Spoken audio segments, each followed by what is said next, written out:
Hello Golf R world. Today the Golf R has hit 5,000 miles. Volkswagen recommends a oil change at 10,000 miles, but we're going to pamper her a little bit and go ahead and change her out at 5,000, especially after initially breaking in the engine. So you can go ahead and do this in your garage. It's easy to get it up on the jack, but you most likely, like I do, have a local garage that will by the hour rent a lift, and this is a whole lot easier and a whole lot more friendly to work on something like this. And you can get it usually for about $10 to $20 an hour depending on, so look up something online and try to find one near you. If you're not mechanically inclined, go ahead and grab a mechanical buddy. Hello. And pull them in to give you some assistance, and you can have this done in short order. Let's see how complicated this is. Let's get started. All right, you don't have to take the engine cowling off just yet, but we're going to go ahead and pull it now. And this just pops off with 4 pops. Don't worry, you're not going to break anything. So you can see the 4 parts here. We'll set that to the side. And then before we put the Golf R up, we're just going to go ahead and take this oil cap off. And all that's really achieving is helping us drain that oil a little bit faster and saving a little bit of time. If you don't remove the oil cap, you create a vacuum chamber and it takes a lot longer for the oil to drain out. And that's why you bring along a mechanical buddy. So, first things first, you need to pull out your tire change kit, and inside of it there's going to be a hook here that we need to initially remove the little fascia caps over top all the lug nuts. They look like they have a bit that it would use. Do not torque on this, it'll just shatter, and you don't want your pretty little caps to go away. So those aren't even metal? No, they're plastic. The lugs themselves are 17 mil. And you're also going to need out of your tire change kit, there's a key to pull off one of the lugs to keep people from running off with your wheels. And that should also be 17 mil. So if we come over, I'll show you how to remove those caps real quick. So you already got 4 of them off. You just take your hook, slip it into the opening, pull her out. Easy peasy. Now for the keyed lug, you can see down here that it's got a pattern that this is going to seat into. And so you just need to place it and twist it till it seats down further into the opening. Take your breaker bar, just ever so slightly, just a little bit. We don't want to pull them all the way off. You just want to break everything loose all the way around. I prefer to do a star pattern, even though we're not putting them back on. It's just for evenness. And when you put them back on, we'll show you that's the same pattern you should follow as a star. Just use your breaker bar and break them all loose. And we'll do this on all 4 corners. Once we get it in the air, we'll swap the tires out, front to back. That sound makes me nervous.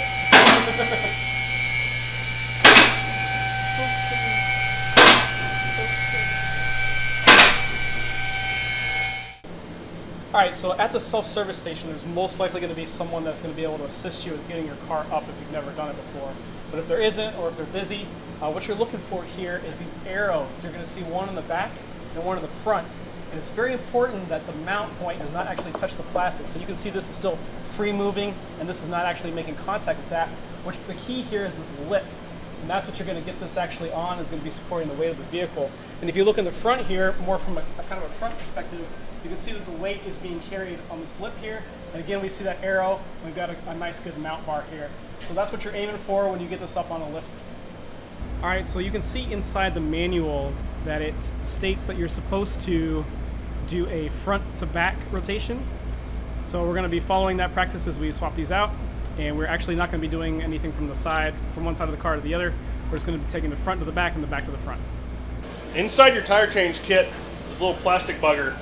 It's got the actual shape for the lug on it, and this is used to remove the actual lugs so you don't have to sit there and spin breaker bar, 4-way, whatever you have. Also, for all your Volkswagen guys, that's an Audi part. We come over, we'll use the key first like we did last time. Same thing, sink it in there, wait till it drops all the way down, put this on, and just hand remove it. Easy peasy. We'll repeat that for all 5 lugs. Do it in the front, and we'll swap them out. And you can see, this is not your typical lug. This is actually a bolt instead of just like a nut lug. You can see the wheels starting to loosen up, so you want to put down your lugs, and you're going to want to get a grip on the wheel underneath it. And as this last lug comes loose, there we go, completely loose. Now you can see, if you come down here, you've got a lip here, so your hub-centric wheels will line up with the actual lip up here, right on the inside of the hub. So it'll make it easier when you're putting it back together. You'll need one of the lugs with you, but when you go to hang it, you can tighten the lug mostly down and it'll sit on that lip. Same thing on the front. We'll start with the locker. It's actually loose enough that I can just pull it off by hand with the actual lug key. There we go. Sweet. And that's that. While you have the wheel off, it's always good to look around for brake dust. If you see after 5,000 miles like an insane amount of like black dust, it's typically brake dust. If there's a lot of it and you're not aggressively driving, you could have a pad failure, maybe like an OEM issue with the pads. But if you drive like a maniac or you're tracking it, things like that, you're gonna see pad dust like that. You can take your fingernail along the rotor, and if you feel like grooves that your nail catches in, you might have gotten a rock or some debris stuck between the pad and the rotor.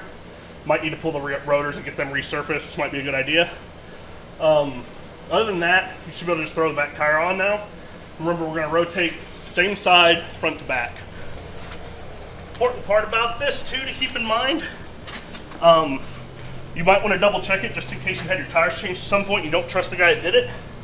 You should have outside on your tire for the outside side, and on the inside, the marking is going to be a little bit more sparse, and you're not going to see an outside marking on it. I think it might say inside, but I didn't. Yeah, there it is, inside. So you'll see inside on the inside. That needs to be towards the center of the car. Okay, so for this, we're going to grab one lug. We're going to grab our lug tool, the little plastic bugger. Ever so gently. Flip it over. Like I mentioned before, you're hub-centric, so you can hold the wheel in place. Get your lug out of your pocket, and you'll want to hand thread it. You don't want to use any tools when you're first starting any of these lugs, because you'll run the risk of cross-threading, and nobody wants that. Once it's started, use the tool to snug it down just a little bit. Wheel's hanging there, we can grab other lugs, start putting them back on. Go in a diamond pattern, a cross pattern like I said before. So we started here, now we're going down here.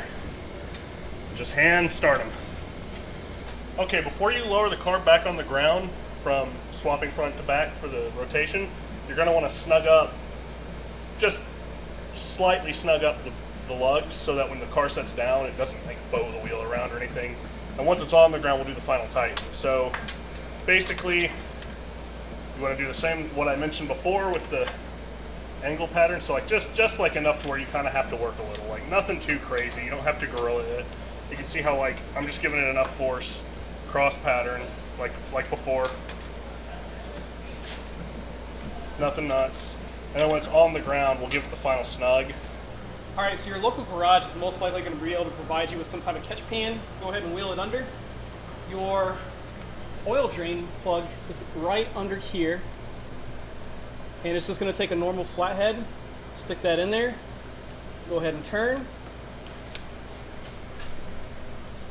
We're going to need a bigger flathead, or a smaller flathead actually. Yep, a bigger flathead is not going to work. You definitely need something a little bit smaller. It might be straight as well down in there.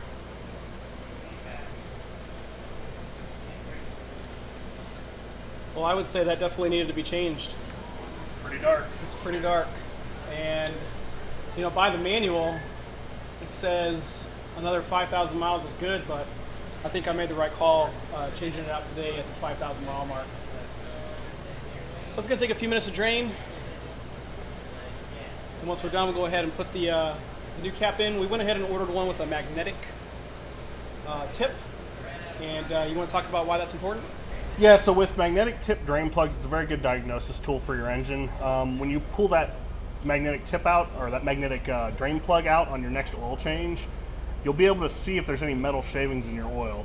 Now, you might have a little bit here or there, nothing too crazy. Still not the best thing in the world, but if that comes through and you pull that out and it's got like a very large amount of metal shavings on it, could mean your engine's cannibalizing itself, and I would recommend reaching out to your local Volkswagen dealer to have them diagnose further what's going on. You shouldn't see anything like that at super low mile engine like this, but sometimes on a first oil change you'll see some, but I believe these are pre-broken in. Are these engines pre-broken in? Supposed to be, yes. So then you shouldn't see it at all. So this was ordered off of DAP. I think it was 10 bucks, and you can see that magnetic tip there.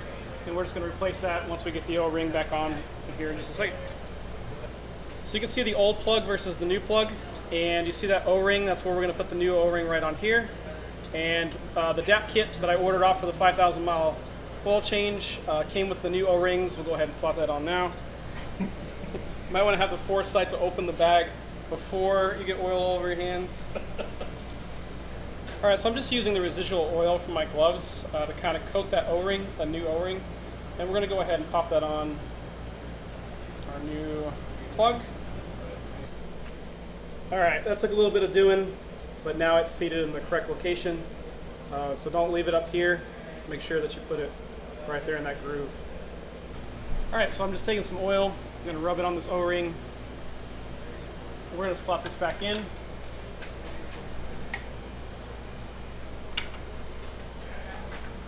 Get your flathead, and make sure not to cross thread, just nice and easy. And she's nice and seated. Go ahead and wipe her up real good. Get any excess oil off of there. And you've just drained your oil. Nothing to it on the Golf R.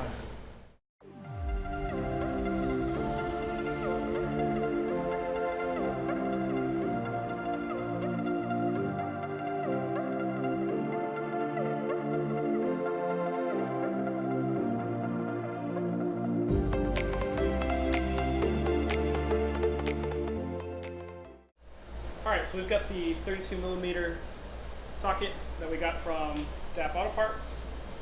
I'm going to go ahead and throw that on our breaker bar, which is overkill. But let's make it nice and easy to go ahead and take off this oil filter. So we'll go ahead and slap that in, and just nice and easy, go ahead and take it off. Because we've gone ahead and drained the oil already, this isn't going to make a huge mess, because most of the oil should have gone ahead and come out of there. So now we're just going to spin it, and this should come out nice and easy. No muss, no fuss. If you want to keep things looking nice, go ahead and grab a rag, and that way when you lift it out of there, keep things nice and tidy.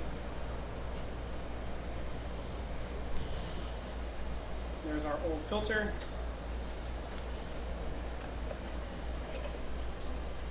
Which is nice and dirty.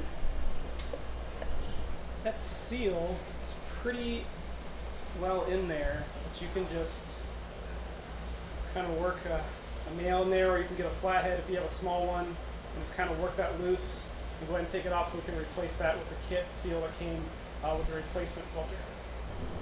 Alright, with the old O-ring off, what I'm going to do is kind of run my finger on the lip of the inside of this oil filter area and get some oil on there, and then I'm going to lube up my new O-ring.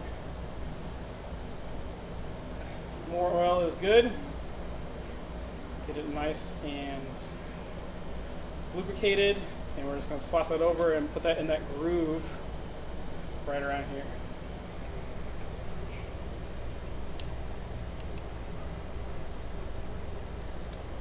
Okay, so with the O-ring in, does this thing have a direction? Nope. Universal both ways. Alright, so we'll go ahead and slap that in.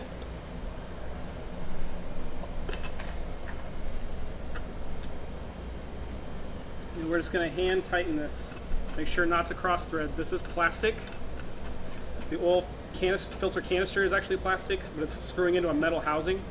So it's extremely important that you don't cross thread, because the plastic is going to break very easily if it's cross-threaded against that metal housing.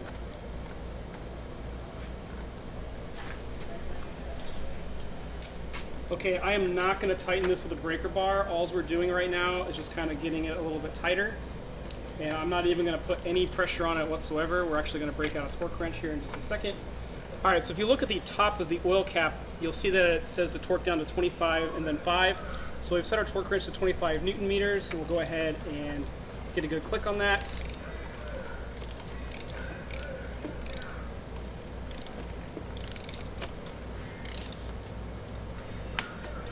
All right, so go ahead and slot a funnel so we keep things nice and clean.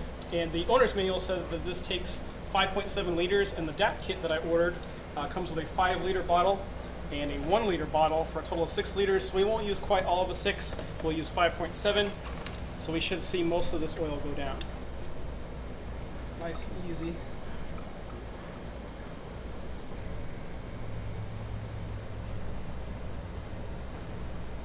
And it's better to underfill first than it is to overfill. So we're actually going to put just a little bit less. And we'll check oil and see where we are, and we'll add more if necessary. Okay, so I got her down to about the 450 mark. We'll go ahead and check oil level using the dipstick and adjust as needed. Okay. We're going to run it for a couple seconds because it looked like it was high. But when you drain, you're going to be draining out your oil cooler. You're going to be draining out the filter that was already there, should have oil in it. There'll be quite a bit of oil throughout the system that probably won't drain. So run it for 15-20 seconds just to let the pump prime out and push oil through everything. And then we'll check it back in a second. Now that it's been run for less than a minute, let it set for 30-40 seconds for the oil to settle, and we'll repeat the process of pulling the dipstick, wiping it, sticking it back in to get a reading.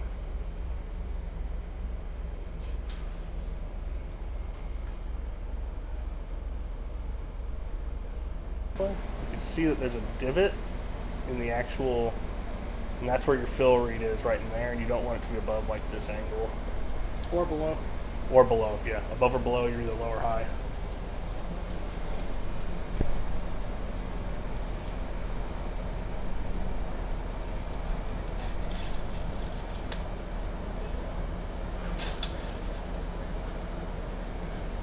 Perfect.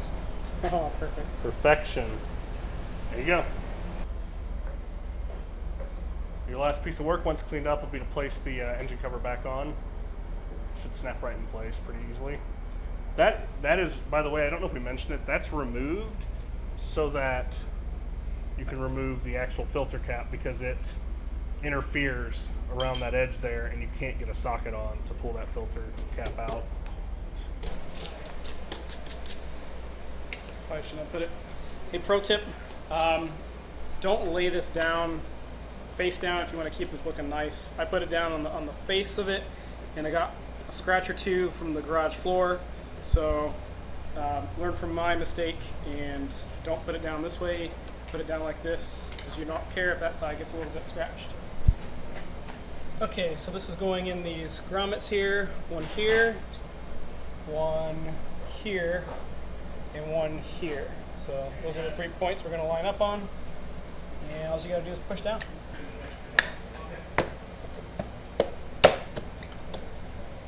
Okay, the final part of the tire rotation, now that we have front to back, back to front, is to do the final tighten now that the car's on the ground. This is where you'll want to, you don't have to get too brawny with it because you don't want to over tighten it to where the point you can't get it off. But if you're the one tightening it, you should be able to get it off. A common mistake guys make with this is they use the wrong socket, and you end up with rounded out lug nuts, and you don't want that because then you're never getting the thing off without calling somebody from roadside to come out and help you. Start with the locker. Just turn it till it's down. Run her down a little. Just tight enough. You got it.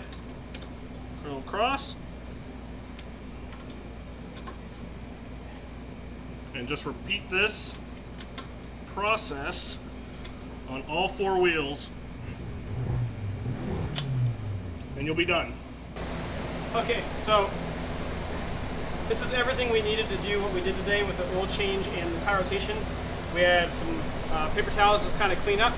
We had that plastic bit out of the wheel change kit to help us turn those lug nuts.